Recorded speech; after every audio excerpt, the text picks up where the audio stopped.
In this video, I'll show you how to achieve a heat burn effect on a gun muzzle. First, start by base coating the muzzle with Citadel Retributor armor. Next, create a glaze with a batten black. Start with a little paint, add water, and test the consistency on your palette. You want the glaze to have some coverage, but you should still be able to see the metallic paint underneath.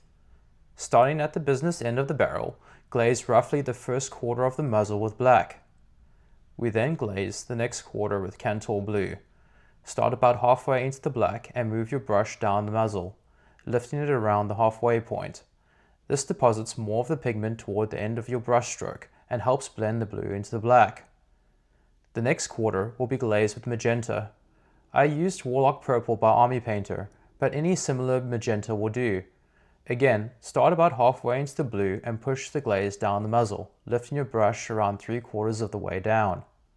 For the final glaze, use Mephiston Red, starting halfway into the magenta and working it down to the end of the heat burn effect. Then go back in with Retributor armor for a few touch-ups. Add some edge highlights and lightly touch a few areas around the red glaze to bring some of the original metallic color back through. I then applied Agrax Earthshade to the barrel just behind the muzzle. Finally, I used a 1-to-1 mix of Agrax Earthshade and water to create a softer transition between the heat burn effect and the rest of the gun. And that's it. If you enjoyed this video and would like to see more guides like this, consider subscribing. New videos come out weekly, and if there's a guide you'd particularly like to see, leave a comment below. Thank you for watching.